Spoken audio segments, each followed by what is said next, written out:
Hello everyone. आज हम लोग डेटा स्ट्रक्चर लेक्चर सीरीज में थ्री डायमेंशनल एरे के बारे में डिस्कस करेंगे कि इसकी डेफिनेशन क्या है, इसको किस प्रकार से डिक्लेयर किया जाता है, मेमोरी में रिप्रेजेंटेशन किस प्रकार से करते हैं, इसको समझेंगे। तो सबसे पहले हम इसकी शुरुआत डेफिनेशन से करते हैं। अ 3D array is a collection of 2D arrays. 3D array 2D array का ही एक कलेक्शन होता है। It is specified by using three subscript like page, oblique block, row and column। तो यहां पे हमारे पास थ्री सबस्क्रिप्ट हैं, यानी कि सबस्क्रिप्ट ही ये डिसाइड करता है कि जो हमारी एरे है वो कितने डायमेंशनल की है। जैसे वन डायमेंशनल होता है तो वहां पे हमारे पास एक सबस्क्रिप्ट होती है, टू डायमेंशनल होता है तो वहां पे हमारे पास दो सबस्क्रिप्ट होती हैं, और यहां पे हमारे पास तीन सबस्क्रिप्ट हैं। तो इससे ये डिफाइन होता है कि ये हमारी थ्री डायमेंशनल एरे है। तो अब इसको हम किस प्रकार से डिक्लेयर करते हैं? तो डिक्लेरेशन जो होता है एरे का वो कुछ इस प्रकार से होता है कि सबसे पहले डेटा टाइप, कि हम जो एरे ले रहे हैं उसका टाइप क्या है, उसमें जो हम एलिमेंट स्टोर करेंगे वो किस टाइप के एलिमेंट स्टोर करेंगे। तो सबसे पहले हम डेटा टाइप लेंगे। उसके बाद एरे का नेम, हम एक एरे में कुछ एलिमेंट स्टोर कर रहे हैं तो उसका एक नाम रखेंगे हम। तो हमने यहाँ पे एरे नेम लिया। उसके बाद हमारे पास तीन सबस्क्रिप्ट हैं, जो तो इस सबस्क्रिप्ट के आधार पर ही हम ये डिसाइड कर पाते हैं कि ये हमारी थ्री डायमेंशनल एरे है। तो सबसे पहले क्या है, पेज, रो एंड कॉलम। तो हमने यहां पे ये समझा कि हम एरे को, थ्री डायमेंशनल एरे को किस प्रकार से डिक्लेयर करते हैं। तो सबसे पहले हमारे पास क्या था, डेटा टाइप। तो हमने एक लिया इंटीजर टाइप का। फिर उसके बाद एरे नेम, तो हमने यहाँ पे कैपिटल ए के नाम से एरे नेम को डिफाइन किया। उसके बाद हमारे पास क्या है, तीन सबस्क्रिप्ट है। तो सबसे पहली सबस्क्रिप्ट है पेज को डिसाइड करती है, उसके बाद रो एंड देन कॉलम। तो अब हम यहां पे हम हर एक कीवर्ड को समझेंगे कि उसका इस डिक्लेरेशन में क्या महत्व है। तो सबसे पहले integer. Integer shows that the 3D array is an array of the type integer, यानी कि हम किस टाइप के डेटा को स्टोर कर रहे हैं एरे में, तो उसको हम यहां पे डिफाइन करते हैं, जिसको हमने डिफाइन किया क्या है, इंटीजर।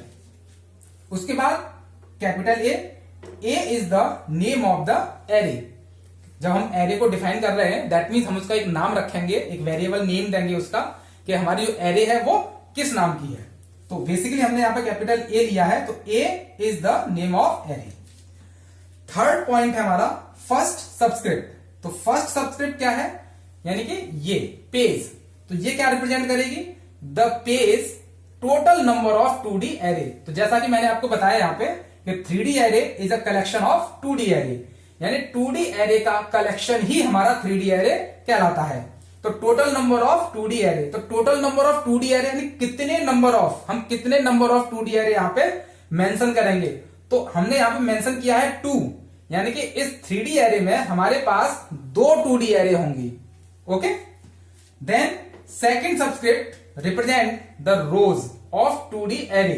तो उस 2D एरे के रोज को डिफाइन करता है क्या, सेकेंड सब्सक्रिप्ट। उसके बाद है third subscript represent the column of 2D array. तो जो थर्ड सब्सक्रिप्ट है वो क्या रिप्रेजेंट करती है, कॉलम को। ओके, अब इस 3D एरे में हमारे पास टोटल नंबर ऑफ एलिमेंट्स कितने होंगे।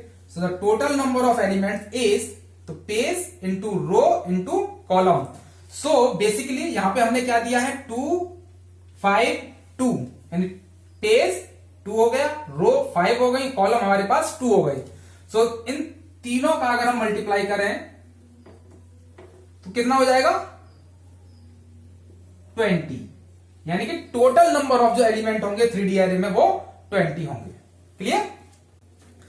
अब यहां पे समझते हैं कि इंटीजर a 2 5 2 जो सबस्क्रिप्ट है, statement says that we want 2D array, यानी कि ये स्टेटमेंट ये कह रहा है कि यहां पे हमारे पास दो 2D एरे होंगी, क्योंकि यहां पे हमारे पास जो फर्स्ट सब्सक्रिप्ट है वो क्या डिफाइन कर रही है कि कितने total number of 2D array हम यहां पे ले रहे हैं। तो वो कितने, 2D array which consist of 5 rows and 2 columns. तो हमने इसको यहां पे डिक्लेयर किया है, समझाया है कि किस प्रकार से यहां पे दो 2D एरे होंगी। तो ये हमारा डिक्लेरेशन था। जैसे हमने यहाँ पे किया था या यहाँ पे किया था, ठीक है। उसके बाद हमारे पास क्या है, 5 रो है, तो पहले 2 हो गई, यानी कि हमारे पास यहाँ पे एक ये हो गई और एक ये एरे हो गई, यानी एक 2D एरे तो ये हो गई, एक 2D एरे ये हो गई। उसके बाद हमारे पास क्या है, 5 रो मीन्स 1 2 3 4 और 5 रो हो गई हमारे पास, 5 रो। एंड देन कॉलम कितने हमारे पास, 2, यानी कि 1 2 1 2 1 2 1 2 1 2, यानी कि ये हमारे कॉलम हो गए। अब इसको हम ग्राफिकली समझते हैं कि ग्राफिकली ये किस तरीके से वर्क करता है। तो देखिए,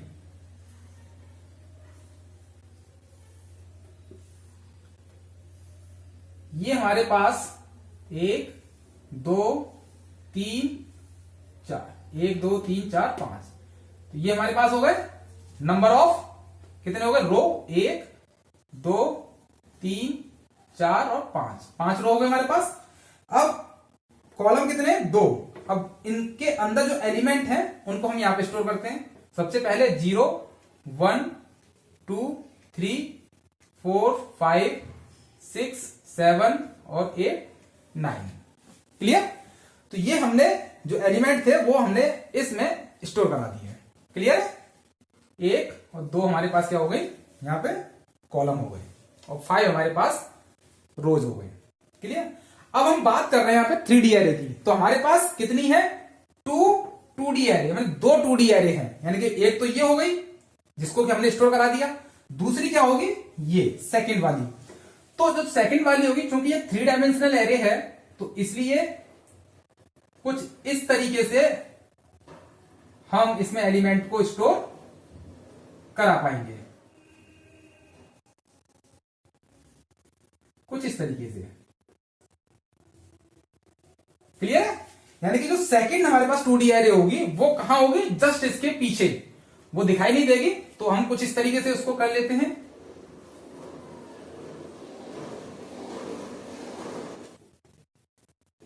तो जो इसकी बैक में हमारी एरे होगी उसको हम यहां पे मेंशन कर देते हैं। तो इसमें क्या है हमारे पास, वही 10 11 12 13 14 15 16 17 18 एंड 19।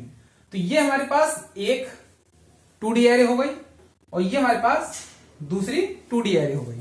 तो इसमें भी हमारे पास सेम 1 2 3 4 5 रो एंड 2 कॉलम हो गए। तो ये हमारे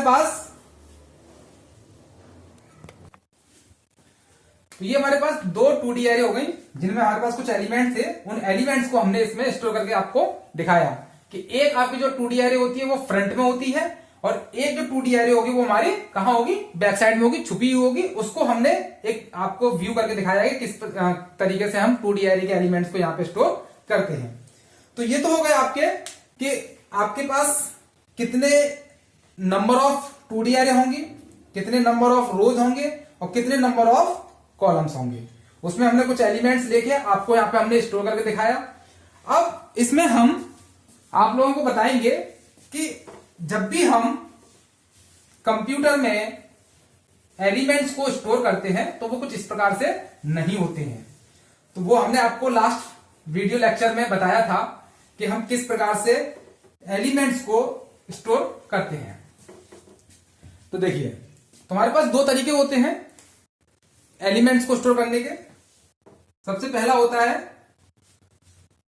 रो मेजर मेथड, जो कि सी लैंग्वेज में होता है। ओके। दूसरा होता है कॉलम मेजर मेथड, जो कि मैटलैब में होता है। किसमें होता है? मैटलैब में। ओके, मैटलैब में होता है। तो उसको हम क्या बोलते हैं? Memory representation.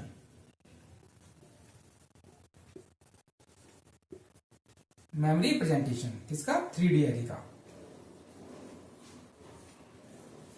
तो दो तरीके से हम इसमें कर सकते हैं अपने एलिमेंट्स को स्टोर। तो सबसे पहले हम क्या देखेंगे, रो मेजर मेथड को। तो रो मेजर मेथड में हम सिंपली जैसे 2D एरे में करते थे उसी प्रकार से करेंगे।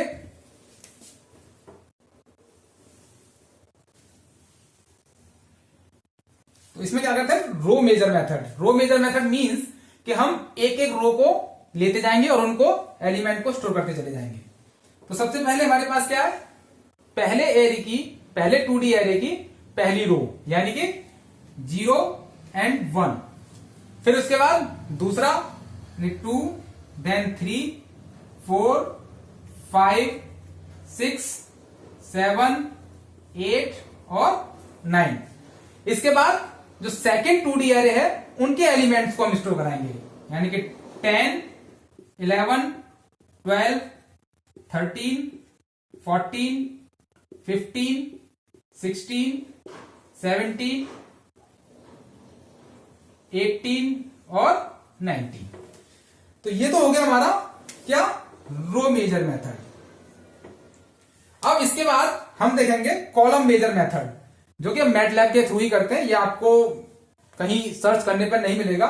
थोड़ा ध्यान से समझिएगा किस प्रकार से हम इन एलिमेंट्स को कॉलम मेजर मेथड के माध्यम से मेमोरी में रिप्रेजेंट करते हैं। तो देखिए,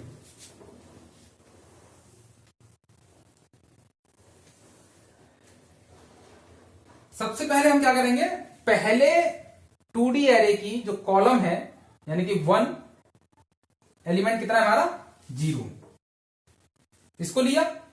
तो अब इसके बाद हम सेकेंड 2D एरे के जो पहला कॉलम है उसके एलिमेंट को लेंगे,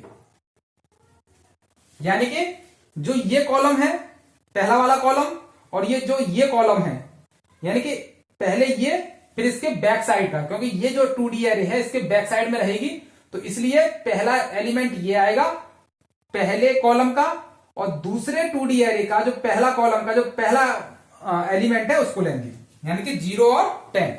फिर उसी प्रकार से 2, देन 12, फिर 3, देन 14, 4, 14, 6, 16, देन 8 एंड 18। ये हमारे हो गए क्या, पहले कॉलम के एलिमेंट, पहले कॉलम के यानी पहले जो 2D एरे है उसकी सारे एलिमेंट, और जो दूसरी जो 2D एरे है पहले कॉलम के सारे एलिमेंट हमने यहां पे स्टोर कर लिए। अब उसी प्रकार से जो पहली 2D एरे है उसके जो सेकंड कॉलम है उसके एलिमेंट्स को लेंगे। इसी प्रकार से हम जो सेकंड 2D एरे है उनके एलिमेंट्स को 1 by 1 इस प्रकार से लेते चले जाएंगे, यानी कि 1, 11, 3, 13, 5, 15, 7, 17 और 9, 19। तो ये हो गया हमारा कॉलम मेजर मेथड, यानी कि 3D एरे जो मेमोरी रिप्रेजेंटेशन है, पहला रो मेजर मेथड और दूसरा कॉलम मेजर मेथड। तो जो रो मेजर मेथड है उसमें हमने 1 row, second row, third row, fourth row and fifth row पहले 2D एरे का, जो सेकेंड 2D एरे है उनके सारे एलिमेंट्स उसी प्रकार से उसी ऑर्डर में हम प्लेस करते चले जाएंगे।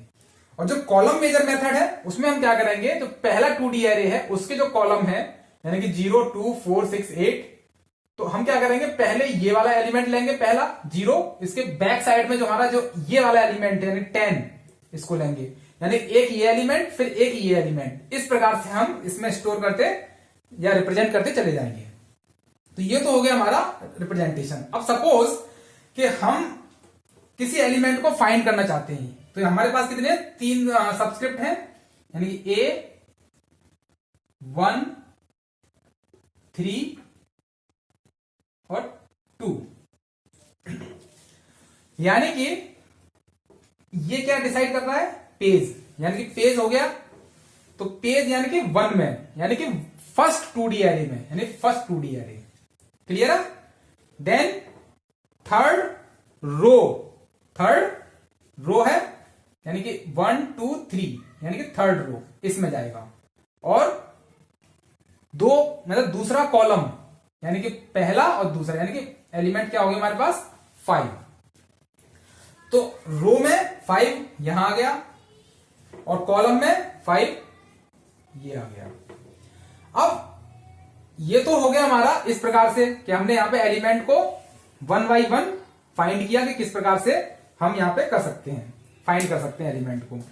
अब सपोज अगर हम इसी चीज को एक कैलकुलेशन के माध्यम से देखें तो वो हम एक फॉर्मूला के माध्यम से देखेंगे कि हम इसके पर्टिकुलर एलिमेंट का जो एड्रेस है वो किस प्रकार से फाइंड करेंगे। वो हम आपको नेक्स्ट वीडियो लेक्चर के माध्यम से समझाएंगे कि किसी भी एलिमेंट की लोकेशन अगर हमें फाइंड करनी हो वो किस प्रकार से कर सकती है। तो ये तो एक छोटा सा हमने यहाँ पे एलिमेंट को देख के एक पेज, उसका जो फर्स्ट जो 2D एरे है या जो सेकंड 2D एरे है उसका किस रो में है और किस कॉलम में वो एलिमेंट है, तो वो तो हमने अभी ऐसे करके देख लिया। नेक्स्ट वीडियो लेक्चर में हम लोग देखेंगे कि फॉर्मूले के माध्यम से कैसे हम किसी एलिमेंट का लोकेशन फाइंड आउट कर पाएंगे। तो ये तो रहा हमारा आज का वीडियो लेक्चर 3 डायमेंशनल एरे। इसमें हमने आपको डेफिनेशन, उसके डिक्लेरेशन और उसका मेमोरी रिप्रेजेंटेशन करके दिखाया कि किस प्रकार से हम 3D एरे में ये सारे कार्य कर सकते हैं। इस पूरे टॉपिक में अगर आपको कुछ भी कोई भी पॉइंट अगर आपसे हमें डिस्कस करना हो तो आप हमारे कमेंट बॉक्स के माध्यम से पूछ सकते हैं। Thank you.